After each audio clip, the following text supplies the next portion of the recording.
Hey guys, what is up? Welcome back to a brand new video here today and some more league racing action on my channel. Today we are here for round number 5 of the Apex online racing season, and we are here for the Dutch Grand Prix at Zandvoort. If you guys missed the previous race on screen right now, which was the Chinese Grand Prix, then I'll leave a link, guys, up in the top right hand corner of your screen, so go check that one out. Let me know what you thought and also get up to speed on the series, as today we kick off the European part of the calendar. So with that said, we're going to kick things off straight away with qualifying as we jump into things here at the circuit of Zandvoort. And a very interesting circuit, this one, to be fair. I really love it. It's very unique. It has a lot of elevation change, you know, flowing corners, and just a good mix, really. We invalidate our first attempt as I cut a bit of the corner there, just taking off a bit too much speed mid-corner. And generally this track is a real big challenge. It's really hard to get it right. This section right here, so where I cut before, the right-hander that feeds into a left, you're trying to go into the power whilst turning the car, and then also trying to turn the car whilst braking, then back of the power again on the exit there, getting a bit of oversteer, and generally a lot of complicated sequences of corners around here, and it makes for a very challenging circuit. You combine that with the fact it's pretty much a 1 minute lap. It's very short. Any mistake gets punished quite badly around here, so it is a real big challenge and it's hard to absolutely get it perfect. But having said that, this was my first time lap, my first clean lap with no track limit warnings, and we are going to cross the line and we are going to go P2, so not too bad. Unfortunately, we only have 9 cars this weekend, guys, but I can tell you now, it's going to be an absolute banger of a race, guys, so stay tuned for that one. And also stay tuned, because at the end of the video there is a big announcement regarding the future of this series, and I want you guys to see it. But for now, let's jump into my best lap and let's see how it was, and let's see if we can try and get pole.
There we go, across the line we improve by about a tenth and a half, and unfortunately we do stay second place, but we solidify our position. And to be fair, I reckon I could have maybe got pole. I was running a conservative setup, so the setup was quite aggressive, very competitive in the dry, but I added on a bit of wing because there is a chance of rain in the race tomorrow. So I wanted to make sure that I had a good balance for the race, and the car was going to be more consistent on Sunday. Having said that though, in terms of qualifying, Alessio Di Capua, the fastest man I think in the league over 1 lap pace, goes P1 and pole position with a 1 minute 8.0. We finished P2, and then after that everyone else is on mediums except for Michael Tonizza. Tonizza though on softs, quite disappointed qualifying from him, and then Kimiz and Andanator opting to not qualify at all, so they're going to get the complete free tire choice heading into the race. So to be fair, quite a few different strategies there. In terms of championship rivals, the championship leader Andanator or Andy starting from last place, that's going to be quite interesting, and no Camille Common here this weekend either, so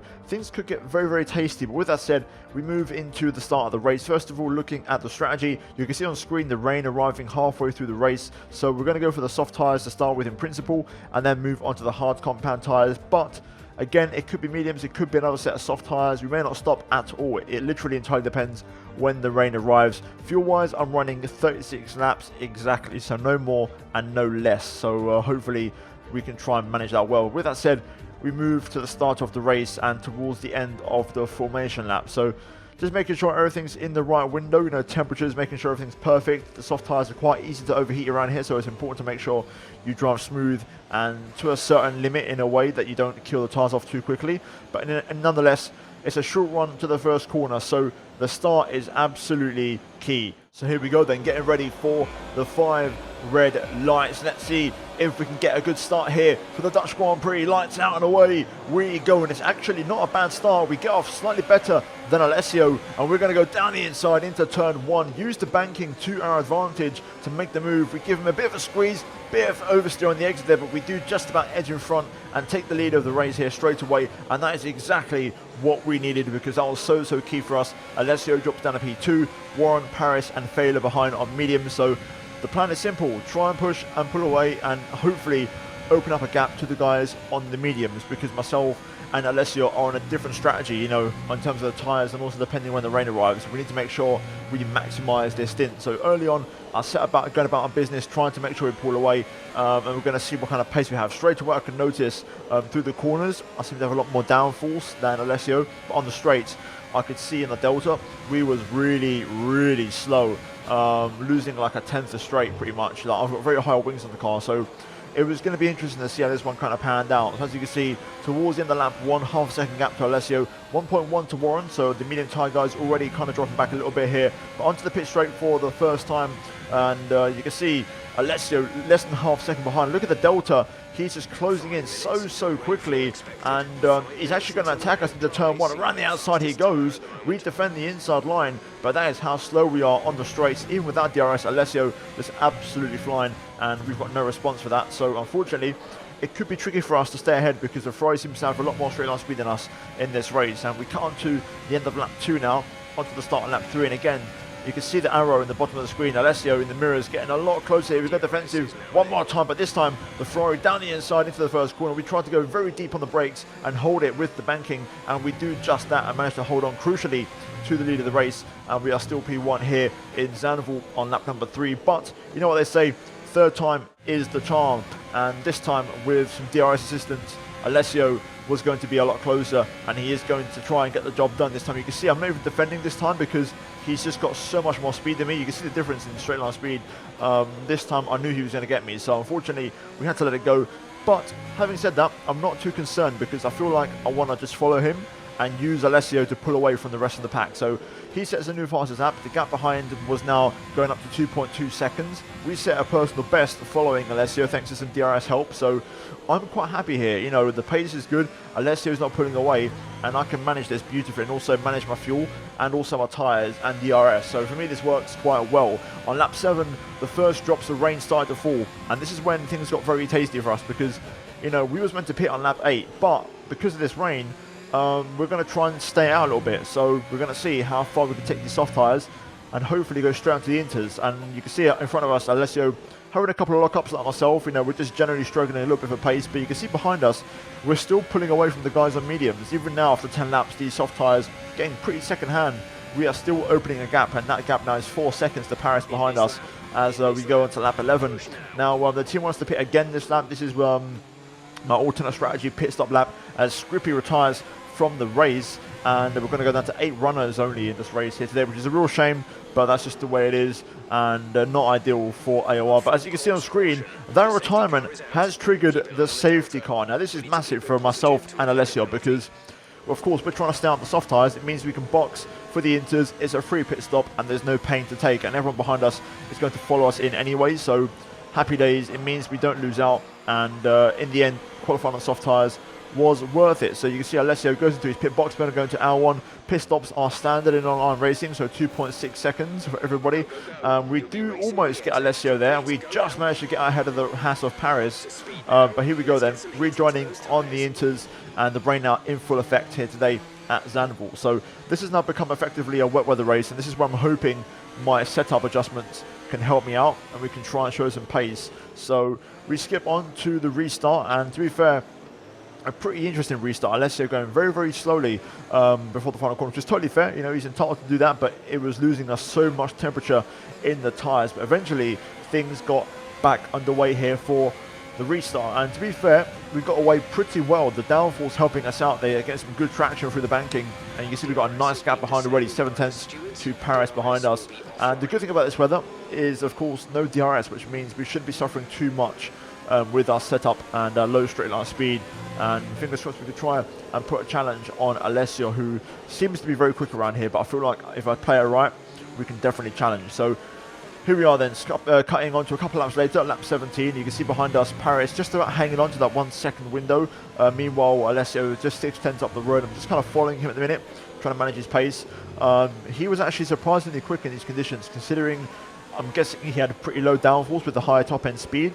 He was actually quite quick in getting the car around here. So fair play to him. I tried to get a bit of a look. You see we were three tenths behind, but eventually we can't till lap 19, and the gap has gone up to about a second. Alessio started to pick up the pace a little bit, and I couldn't quite match it. Also behind Paris, now 1.1 behind. So yeah, Alessio, you know, cranking up a little bit, and I was struggling to hold on here. And through turn 1 this lap, you can see the gap 1.2, and it's just gradually going up here, and there wasn't much we could do about it. So yeah, it's just the way things are. We just have to keep, you know, pushing, trying to see if I can get back within that 1 second window. Meanwhile, behind you can see Paris 1.2, 1.3 behind. So the guys behind us slowly dropping back here. But in terms of in front, Alessio 1.2 seconds clear now through the final corner, and going onto the pit straight, that gap's going to go up even more. So I'm struggling at this point to respond. Having said that, the rain now is pretty heavy. It is heavy rain conditions at this point in time, and it's starting to really chuck it down. You can see through turn 1 here, again, I run a bit wide, missing my apex. We get a bit loose there with some bit of oversteer through turn 1, and that costs us even more time as the gap goes up to nearly 2 seconds. Meanwhile, behind Paris, back within a second. So a big error there, and it cost us quite a lot of time. You can see the gap now well over 2 seconds to Alessio. Meanwhile, though, behind us on lap 23, Fela and Andy, the championship leader, decide to pit, and they're going to go for the full wet tyres. And the very next lap is going to be Alessio, who also does the same thing, and Paris will eventually follow through as well. Now, this is where I took a risk and went my own way. So I knew the race was going to dry up later on because of the weather forecast at the start of the video, and also on the radio it said the heavy rain would last about 10 more minutes. So with that in mind, I took a gamble here. So you can see in the top left, the gap to Paris, 14.7 seconds. He's managed to jump Alessio in the pit stop phase. And I was going to try and stay on the inters and manage it in the torrential, pouring down conditions. We're going to try and stay out there. You can see we cut all the way onto lap 27. The gap has now come down to 5.7 seconds. And it's still heavy rain conditions, and you know, we're a lot slower than what we once were. I'm just trying to make sure we get the car around the track and manage it. You know, it's very, very difficult. The conditions are treacherous, heavy rain, it's chucking it down, and it's all about making no mistakes and trying to make sure we keep the car on the black stuff. Eventually, though, you can see on lap 29, behind us Paris and also Alessio, both within a second and a half pretty much. And this is when things got tricky. So again, every single lap we got asked about changing the strategy to the wet tyres, but I was committed to this strategy because if this works out for us and we can just go to the end on these and the track dries up, everyone around us will have to box for the inters again, because otherwise their full wet tyres will overheat massively. So you can see on lap 29 now, Paris is all over the back of me here, and I don't really have a response. I'm just trying to make my car as wide as I possibly can in the key areas and making sure he doesn't get the run of me out of traction zones. And to be fair, I could get some decent traction and brake relatively late. My issue was low speed cornering. I just had no grip whatsoever. And you can see here on the exit, Paris actually gets a nice bit of traction. I go a little bit defensive just to cover him off just in case. And all of this is perfect for me because he's just costing these guys a bit of time on the wet tyres, and it's getting me closer to those dry conditions. But eventually at the final corner on the banking, I get a bit of oversteer, and that gives Paris the run down the inside into turn 1. I tried to challenge on the outside, and to be fair, I'm hanging in there not too badly on these intermediates, but he does get the driver. Now Alessio as well, getting the traction out of turn 1 through 2 and 3. He goes down the inside. I have to back off to give the room because I was going to get squeezed otherwise, and we have to let go. So we concede the lead and second place to Paris and Alessio, but it's not over yet because I'm still hopeful for the track to dry up. Meanwhile, behind us, Fela now less than a second behind. You can see in the next lap he's 3 tenths behind me here, and he's really starting to get close and put some pressure on. But at the same time, this is when things started to go my way. It was no longer full rain, heavy rain conditions, and I'm still getting asked on the radio about the strategy change, but this was the point when things started to go my way. So you can see Fela 3 tenths behind, the gap in front to Alessio 2.2, and if you just keep your eyes on the delta now, things started to swing the other way. So you can see Fela now 4, now 5, now 6 tenths behind, and through here as well, this left-hander 7 tenths, and now it goes up to 8/10, and suddenly in front of us now we're 2.1, and as we now cut onto lap 32, you can see behind us the gap now 1.4 to Alessio. Meanwhile behind, Jan Fehler 2 seconds adrift, and it was on that lap right there, I believe, out of that left-hander, Fehler had a spin, and that dropped him out of the order. So that means Andy moves up to P4 and Warren moves up to P5. In the meantime though, look at this, lap 33, the gap 7/10 of a second to Alessio, and the tables have well and truly turned here at Zandvoort. And even though my tyres are pretty worn, I am now on the better tyre. It's light rain conditions, the full wets are starting to overheat and run out of grip, and this is now my turn to turn the tables on my opposition, and the gamble seems to have paid off. You can see Alessio struggling for grip there, getting sideways out of the hairpin, and we are so much quicker. We have so much more grip. You can see the traction there. Alessio struggling to get the power down, and we just walk past. Alessio eventually, I believe, just slows down and lets me go past because he knows he can't fight it. I'm too fast, and we cruise up into second place, and now it's one-on-one, me versus Paris for the race win, and we cut onto lap 34, and here we go then, me versus the Haas for the race lead with 2.5 laps to go. This is the key point of the race, and look at the grip I have through these corners now. It is well and truly intermediate conditions here, and I've got the upper hand. Paris misses his apex, and that's going to give me the invitation to go down the inside into the right-hander, and to be fair, Paris hangs in there on the outside line, which then becomes the inside through the left, but I've got the grip, so I'm going to go the long way around here through the left-hander and just use the extra grip, and we power past into the lead of the Dutch Grand Prix, and just like that we are back on top, and the strategy gamble has paid off. Oh my goodness me, you can see now on lap 35 my tyre condition, my left rear is on the limit. I was driving so slow, constant just permanently mix, making sure we drove off all the curbs, kept it very, very smooth to avoid any form of wheel spin. And you can see here just how slow I'm, leaving the corners. You can see again through the right hand here, staying off those curbs, trying to get the power down very slowly. And here we go through the banking. After 36 laps and 5 races of this season, we're going to come through to win in AOR top split, and I will take that. That is a well-deserved 25 points here today. And to be fair, even though there was only 9 drivers, that was a hell of a race, and the strategy was incredible, but it paid off.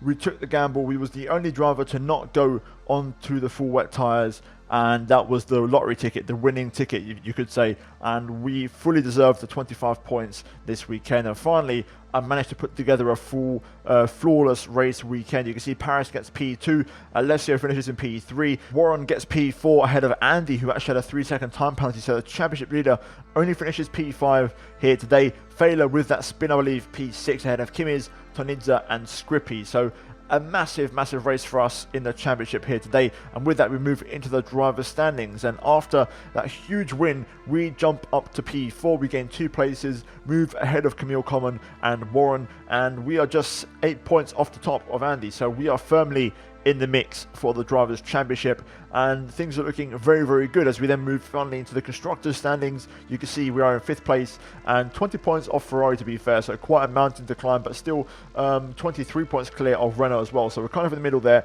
in a bit of a safe ground. But unfortunately, that win was a bit of a pointless win. There's been an issue with attendances lately on AOR, and the last race in Zandvoort was only 9 cars, and that was a big issue. So a statement came out on the forums the other day, and it pretty much, long story short, confirmed that the F1, F2 and F3 tiers are all going to be merged and go from 3 into 2. So due to lack of attendances all round, it means that we're now going to have 2 tiers instead of 3. So a lot of the guys from F2 have stepped up to F1, and to be fair, I'm familiar with most of them. You can see the names on the left hand side. If you guys watched this series last year on F1 2019 and also F1 2018, you might recognize most of the names on here.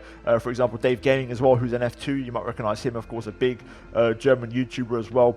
And a lot of guys I know from this season, last season, the year before, Padlo Futej there, who I recognize, of course, Scrippy race of last season. A lot of good names there, and a lot of fast drivers. So I'm looking forward to it. It's going to be really exciting. The bad news is, though, because of this big reshuffle, the points have been reset. Therefore, we're all going to start from 0 points. The new championship starts from the next race in Spain, and it's a fresh start. So that win we got in this race, which was absolutely epic and legendary, in the end pretty much meant nothing, which is a real shame. But to be fair, I'm actually really happy about this because I was starting to get really frustrated at the lack of drivers, so it's great to have a bit of a reshuffle, and hopefully we'll have a full grid in the next race in Spain. But guys, if you enjoyed today's video, then drop me a like and subscribe for more league racing content if you want to see more stuff like this. And also guys, check out the 2 videos on screen, including the previous race at China, I believe. And I'll see you guys next time for the next race in Spain. Once again, just a quick plug, I stream these on my Twitch every Sunday night, 8 PM UK time. But guys, thank you for watching, and I'll see you all next time for the next round of the AOR Championship. But until then, it's goodbye from me.